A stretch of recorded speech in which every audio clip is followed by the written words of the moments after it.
Video का उन्वान antibiotics अब असर नहीं करते हैं, माइकोबैक्टीरियम की चालाकियाँ। क्या आप जानते हैं कि वो एंटीबायोटिक जो आप नज़ले या बुखार में बगैर सोचे समझे ले लेते हैं, एक दिन आप पर बिल्कुल भी असर नहीं करेगी। ख़ास तौर पर माइकोबैक्टीरियम जैसी बैक्टीरिया पर, जो टीबी जैसे ख़तरनाक मर्ज़ की बड़ी वजह है।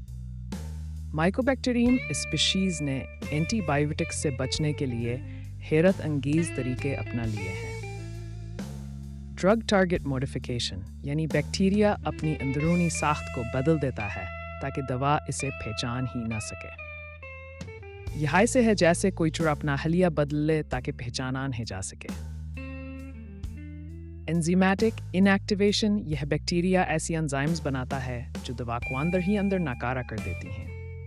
एफ्लक्स पंप्स, ये छोटे पर बैक्टीरिया कीजली में लगे होते हैं जो दवा को अंदर दाखिल होने नहीं देते या फ़ौरन बाहर फेंक देते हैं। बायोफिल्म फॉर्मेशन, बैक्टीरिया एक हिफाजती पर तया फिल्म बना लेता है जिससे दवा अंदर पहुंच ही नहीं पाती।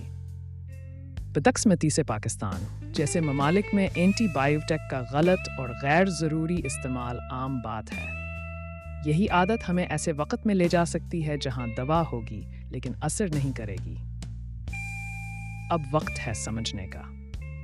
एंटीबायोटिक्स सिर्फ डॉक्टर की हिदायत पर इस्तेमाल करें, कोर्स मुकम्मल करें और दूसरों को भी इस बारे में आगाह करें। ये मालूमाती वीडियो वेलनर्ड की जानिब से पेश की गई। मज़ीद साइंसी हक़ाइक़ के लिए चैनल को ज़रूर सब्सक्राइब करें।